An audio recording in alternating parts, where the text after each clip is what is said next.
Olá, Aninha e Adriano Borges, boa noite para vocês, sejam muito bem-vindos.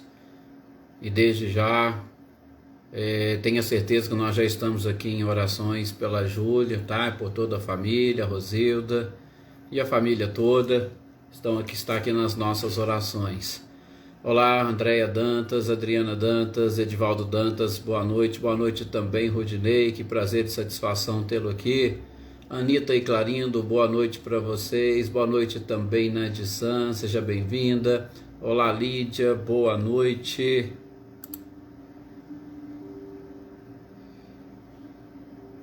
Cecília e Reinaldo, boa noite também para vocês.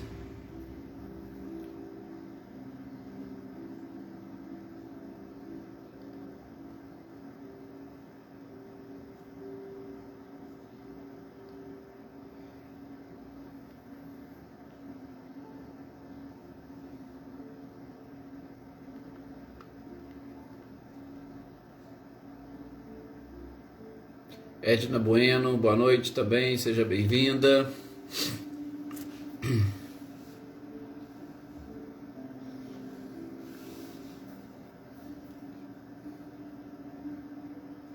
Eveline, Roberta e Gabi, boa noite para vocês. Boa noite, Claudio Honor e Eliane. Boa noite também, Célio Melo. Oneida Alves, seja bem-vinda. Olá, Valdete, boa noite também, Iraci. Arlete, boa noite, seu Luiz Alberto. Michele, Rossata e Gabriel, boa noite também para vocês. Maria Souza, boa noite, seja bem-vinda.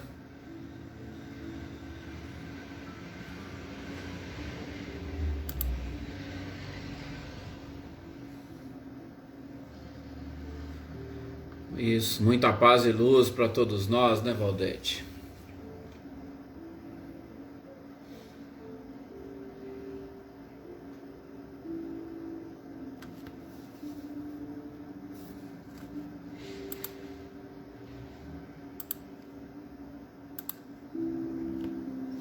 Natália Silva, boa noite. Com certeza será um ótimo estudo para todos nós. José Ricardo, seja bem-vindo também. Olá, Leopoldina, boa noite.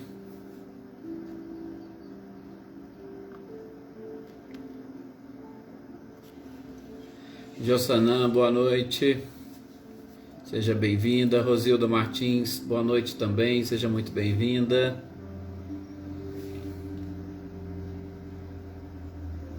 Zezé Bueno, boa noite. Seja bem-vinda.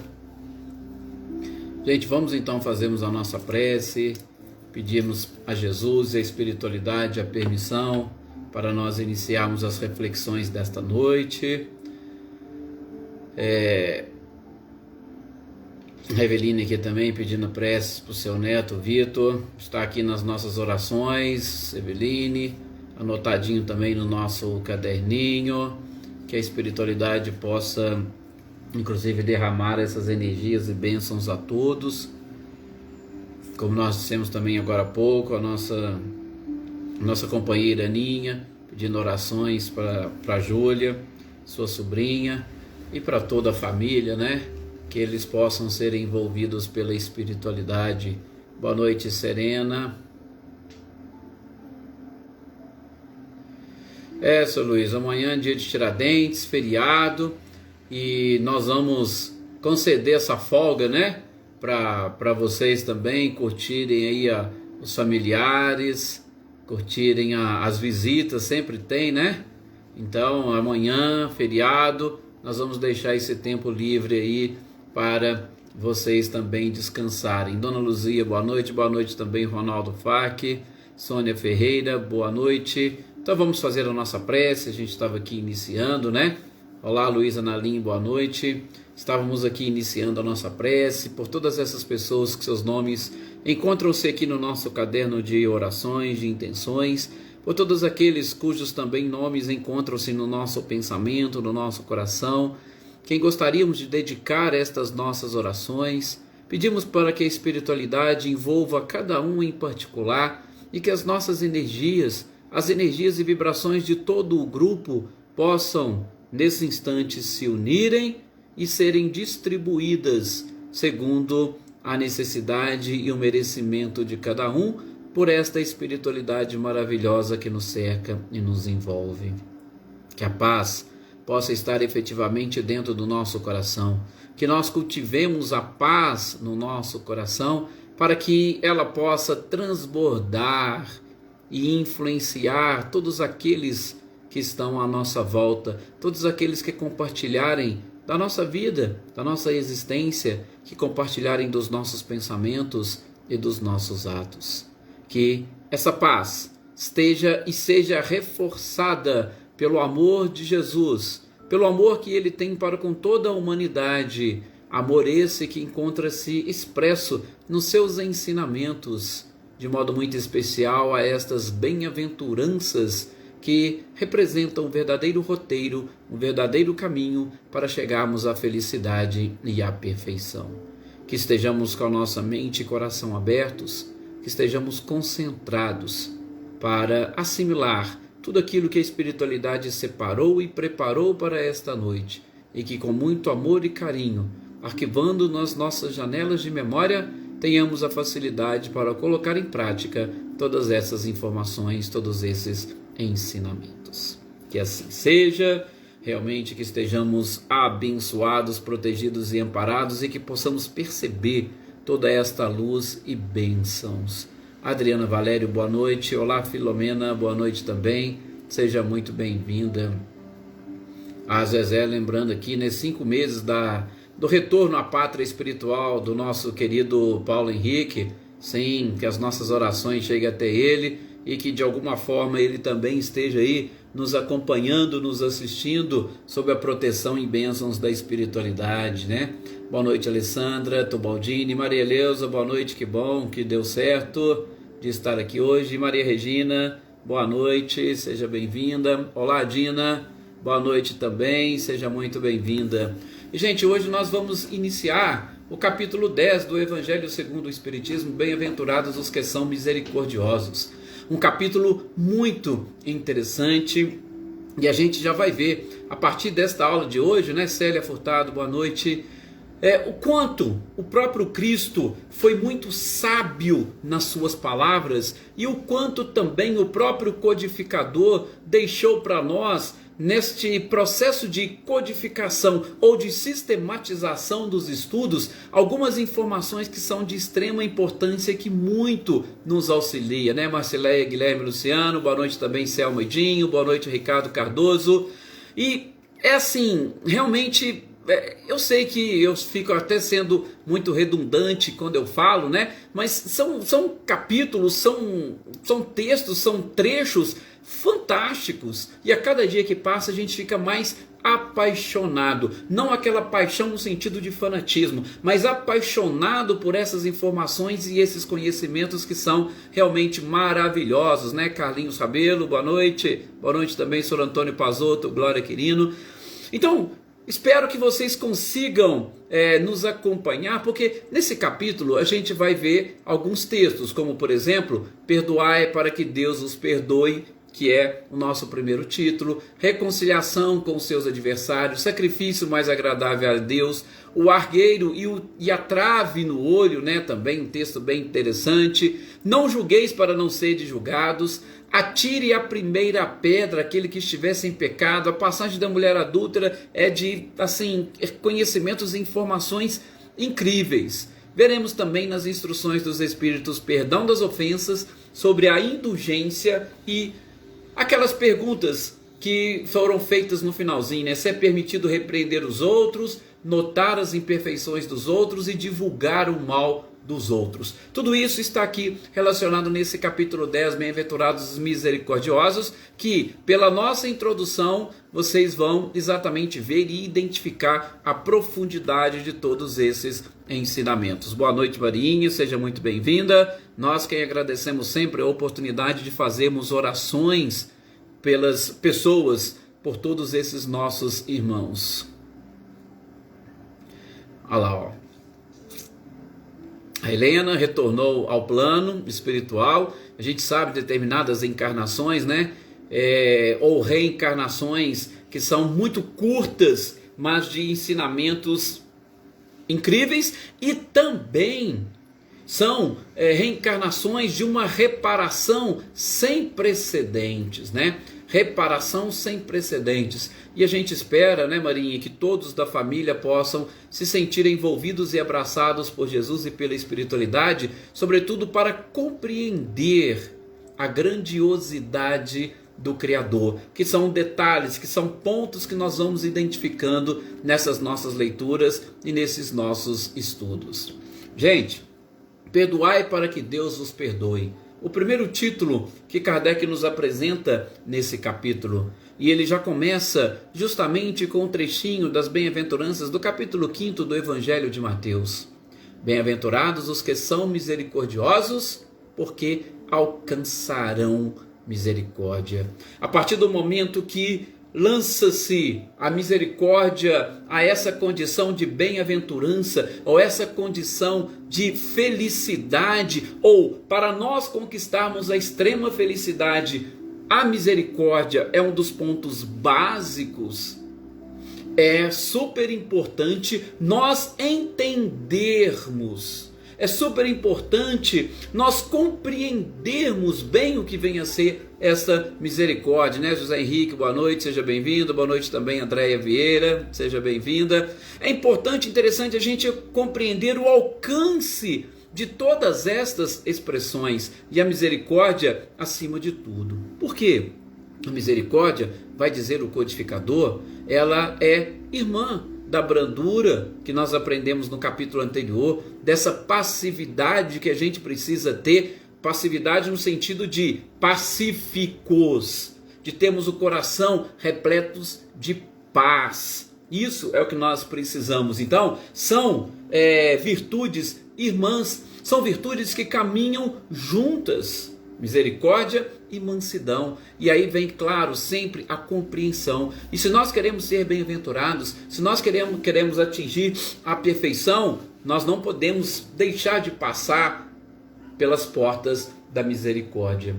Todo aquele que tem, ainda que de uma forma pequena e mínima, uma mágoa, um rancor, um ressentimento ou qualquer outros vícios no seu coração, ele não conseguirá, gente, alçar voos mais altos. E quando a gente fala em perfeição, é uma analogia interessante de alçar voos mais altos, ou principalmente se desprender daquilo que ainda nos escraviza. Quando a gente fala em alçar voos, é exatamente esse desprendimento daquilo que escraviza e faz a criatura sofrer. A misericórdia é um ponto-chave para tudo isso. Mas, particularmente, eu gosto de sempre de fazer essa interpretação, ou trabalhar a misericórdia para entender o próprio Cristo na profundidade das suas palavras como uma via de mão dupla.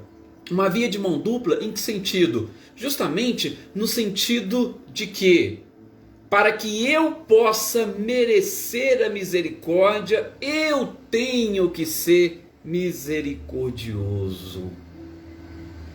Tem inclusive uma parábola, a gente vai ver mais para frente, né?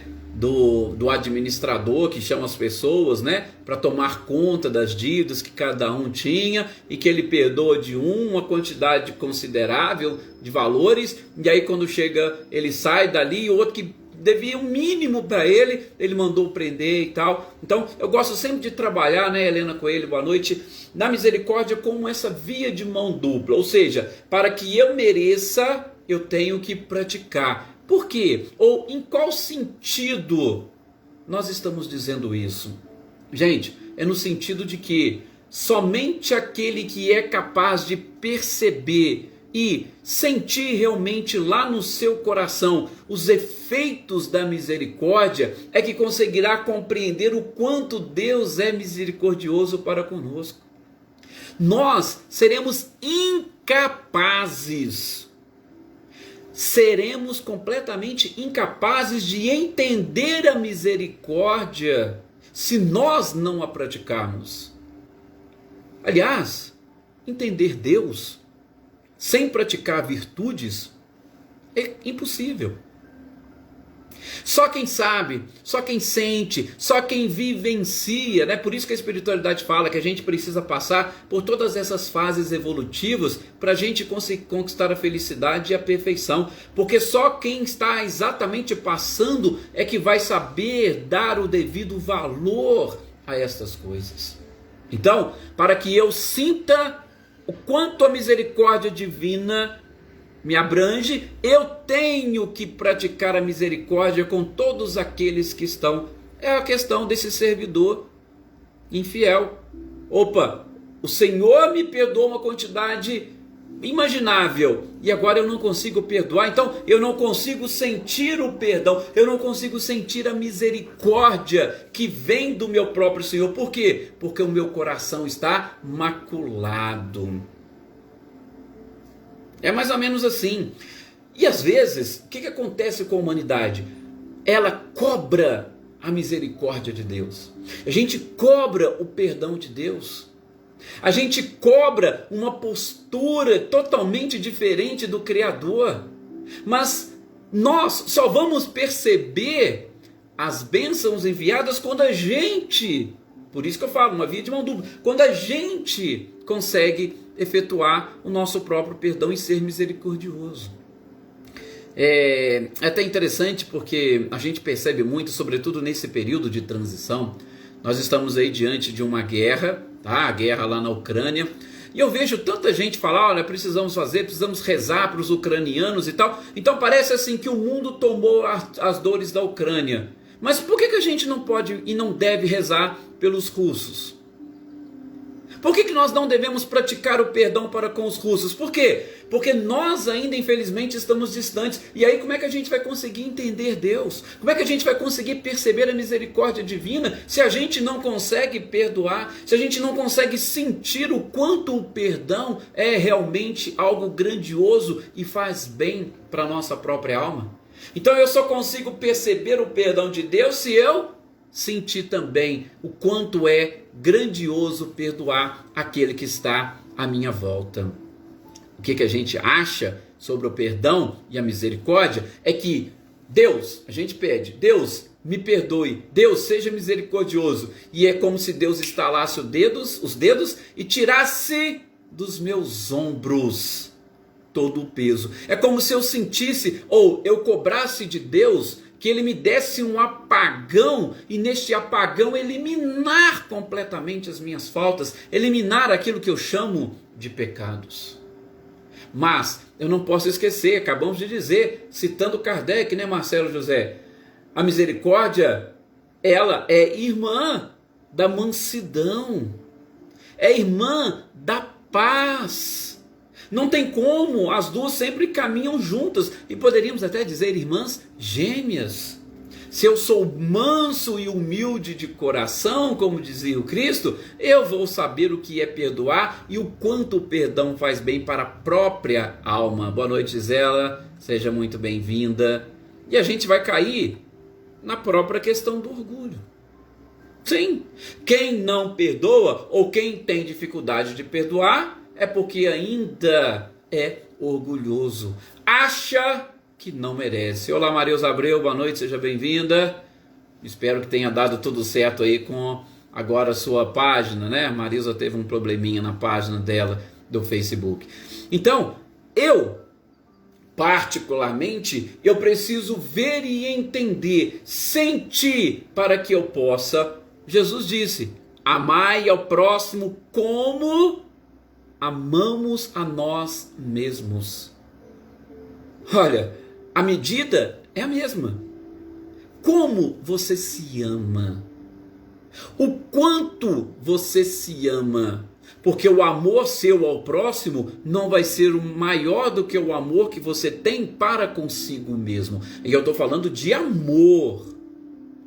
Não o amor da forma vulgar como nós conhecemos, como nos diz Lázaro no mesmo Evangelho segundo o Espiritismo, mas este sol interior que aquece e ilumina. Claro que aquece e ilumina inicialmente a nós, mas aquece e ilumina também todos aqueles que estiverem à nossa volta. Este é o significado da expressão do próprio Cristo. Olha, perdoe o vosso irmão, para que o vosso Pai Celestial também perdoe os vossos pecados. Não foi isso que ele disse? Então por que querer cobrar misericórdia de Deus? Primeiro eu tenho que praticar a misericórdia. Boa noite, Luciane Naves, seja bem-vinda. Eu tenho que praticar a misericórdia para que eu sinta a misericórdia divina também caindo sobre mim. E a gente sabe, o perdão de Deus, ele chega até nós de diversas formas diferentes, gente. Quando a gente pega o primeiro texto, lembra da Bem-aventurados brandos e pacíficos do capítulo passado, o primeiro texto das instruções dos Espíritos, é sobre a paciência. E como é que o Espírito amigo, ou Joana de Anjos, começa o texto? A dor é uma bênção que Deus envia aos seus eleitos. Opa! Então, Ed, você está querendo dizer que a dor pode ser uma manifestação da misericórdia divina? É claro que pode, gente. Não só pode, como é. Porque é a dor, muitas das vezes, que vai nos despertar para estas verdades que estão à nossa volta. Quem não é atingido pela dor, não sabe o que é exatamente sentir, não sabe o que é correr atrás de uma consolação, não sabe o que é buscar no Criador as forças. Infelizmente nós temos esse velho ditado, né? Se não vai pelo amor, vai pela dor. Então a dor é exatamente uma dessas formas que o Cristo utilizou, dessa fórmula, por que não, né? Vinde a mim todos vós que estáis cansados, que estáis aflitos, porque eu vos aliviarei. Então a dor, ela representa para nós uma das formas que Deus nos mostra que Ele está nos perdoando. E muitas das vezes, se não quase todas, boa noite, Ana Cristina, a dor, ela representa o fim do ciclo. O fim do ciclo de ignorância do espírito. E ele passa a representar um marco para a evolução de todos aqueles que já despertaram. Está aí, a dor como uma das formas de manifestação da misericórdia. Mas quando que eu vou conseguir perceber isso? Ah, somente quando eu também aprender a praticar a própria misericórdia. Antigamente, eu até dizia, né? Algumas pessoas devem lembrar, eu sempre dizia isso. Gente, para mim Deus não tem necessidade de perdoar. Por que Deus não tem necessidade de perdoar? Porque para mim, eu falava e pensava assim, Ele nos ama.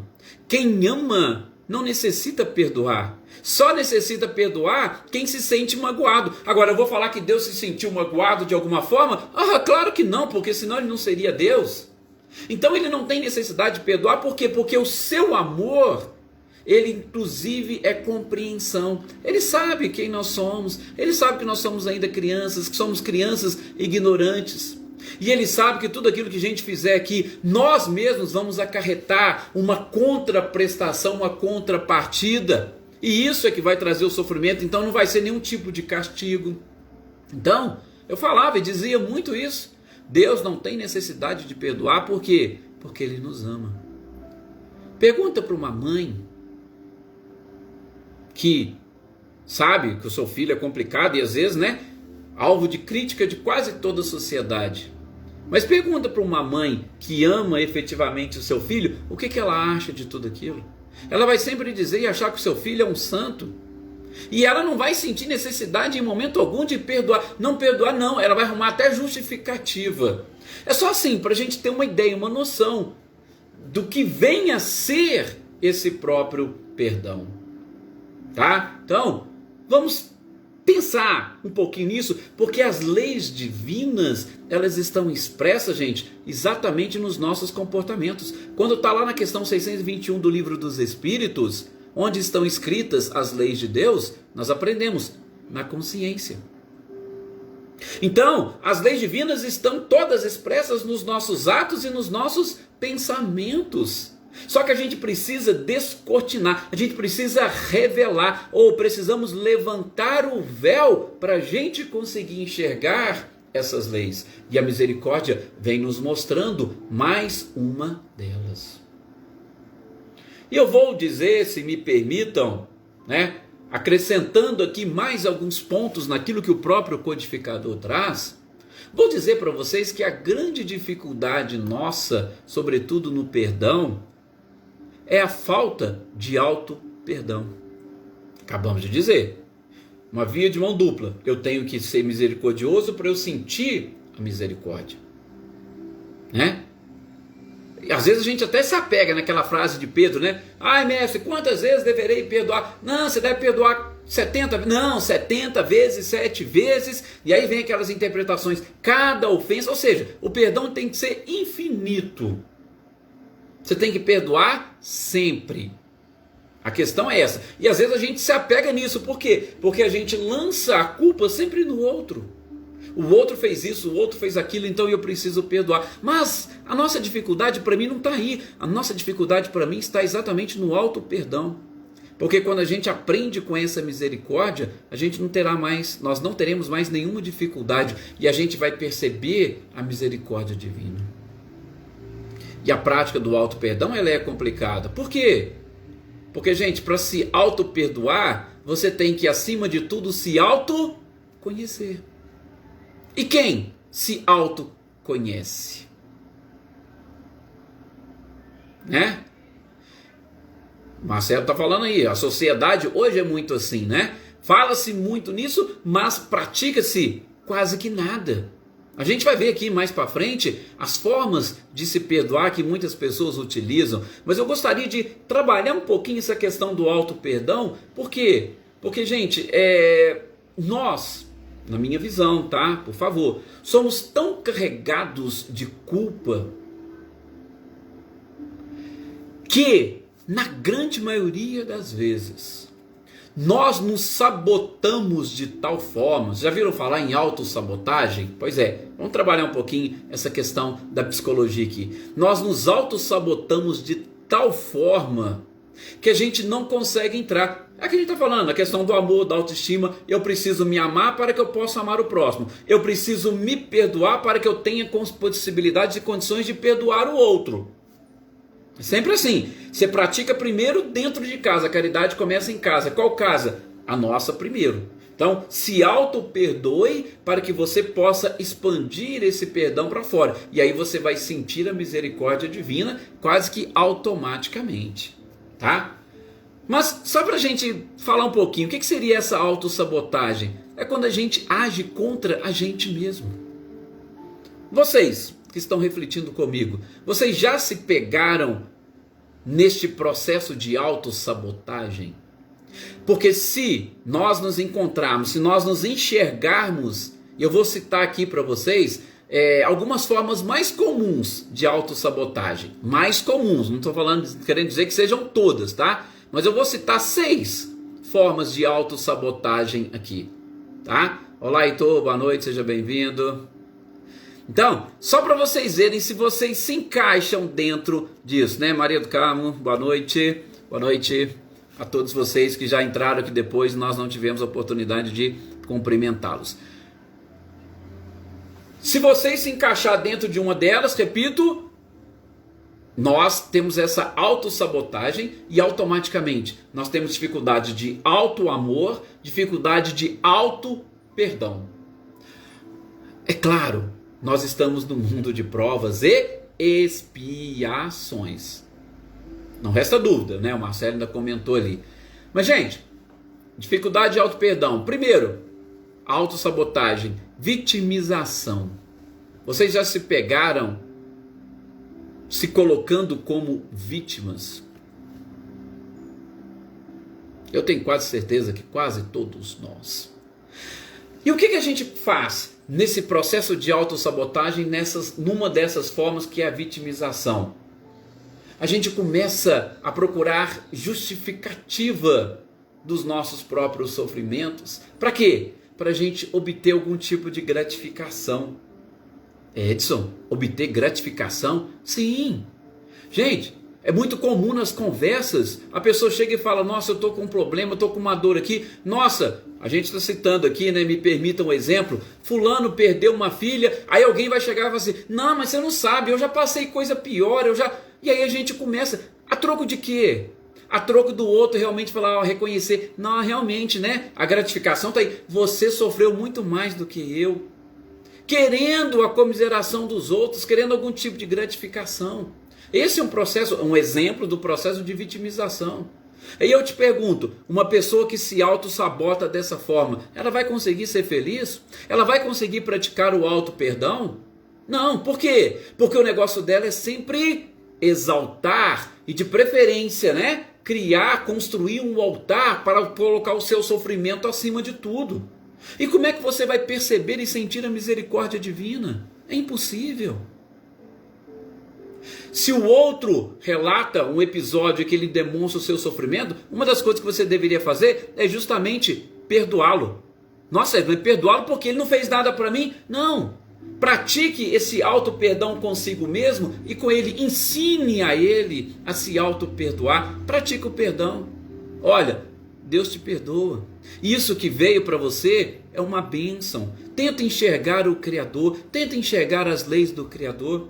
Eu te perdoo por você se colocar na condição de vítima. É mais ou menos assim. Um segundo processo, uma segunda forma de autossabotagem é exatamente a negação. Gente, quem nunca se pegou negando a si mesmo? A gente nega as nossas necessidades, nós negamos os nossos desejos. Muitas das vezes nós deixamos isso enrustido. Aquilo que a gente costuma dizer, né? Varrer a sujeira para debaixo do tapete. Como a gente não se conhece, você não quer se expor. E aí você começa a negar os seus próprios desejos, a negar as suas necessidades. Por quê? Porque se você começar a transparecer, ou deixar aquilo transparecer, você vai experimentar muitas das vezes o fracasso.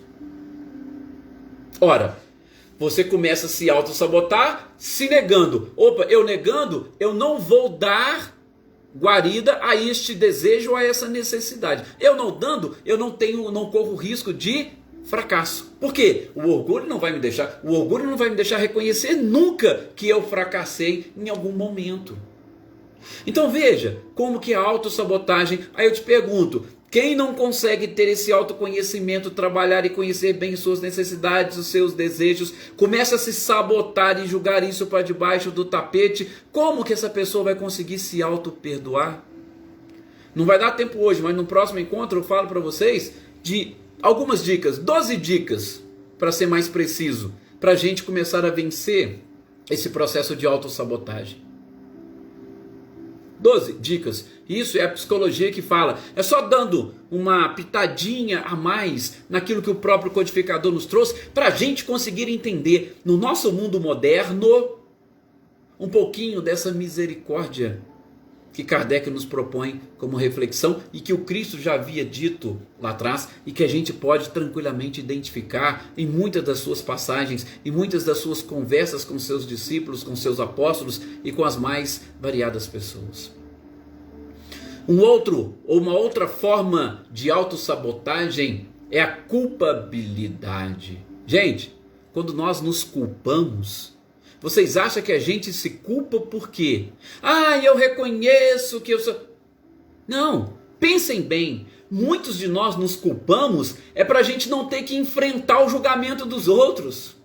Porque quando você se culpa, você quase que desarma, né? O outro vai tentar fazer alguma coisa, aí ele não consegue. Mas não é que você está realmente reconhecendo, é porque você não quer, nesse processo de autossabotagem, você não quer enfrentar um julgamento de uma outra pessoa. Mais uma vez o orgulho falando mais alto.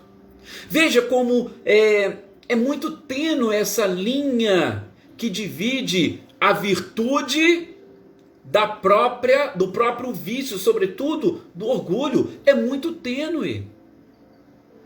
A gente falar de amor próprio e orgulho é algo muito próximo. Por isso o autoconhecimento é fantástico. Olá, dona Neuza, que bom que a senhora está participando conosco aqui ao vivo. Gente, é muito tênue.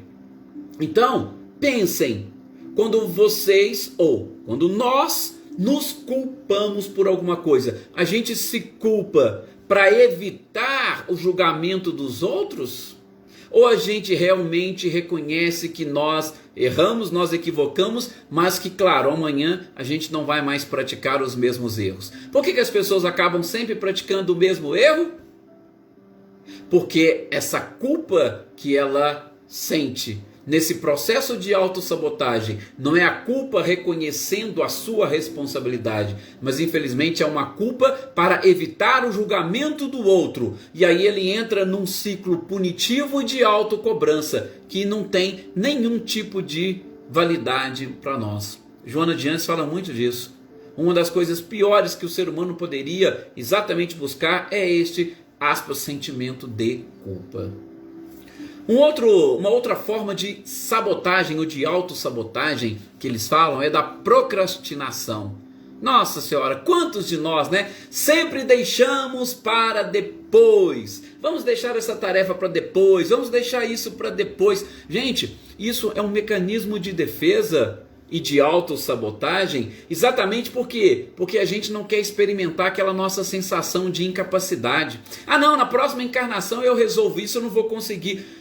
Você se colocar como um ser incapaz é você se auto-sabotar. E você se auto-sabotando, você não está se perdoando. Você está simplesmente empurrando, jogando para frente aquilo que poderia ser resolvido hoje. E como é que fica aquela questão, A cada dia o seu mal, que o próprio Cristo disse. Ah não, vou deixar esse mal que eu resolvo amanhã. O de amanhã, eu vou deixando, eu vou só empurrando, eu vou procrastinando. Isso é autossabotagem. Estamos aprendendo, ou fazendo aqui a nossa terapia, com o mestre dos mestres, tá? Com Jesus. Olá, Flávia Fernandes, boa noite, seja bem-vinda. Uma outra coisa, inconstância. Vocês conhecem pessoas que são inconstantes? Quantos são aqueles que deixaram de concluir alguma coisa? Mas deixaram de concluir por quê? Gente, muitas das vezes a gente deixa de concluir como uma forma de nós nos protegermos contra o fracasso. Aí eu comecei a fazer inglês, não, mas eu vou desistir e tal.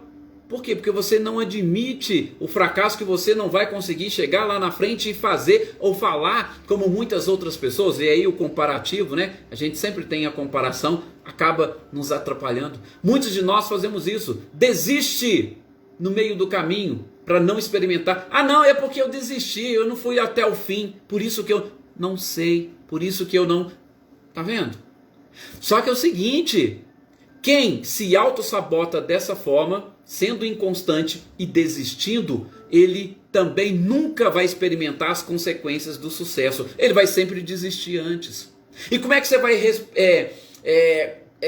como se diz, angariar essas consequências? Ou como é que você vai usufruir do prazer do sucesso se você sempre desiste? Autossabotagem.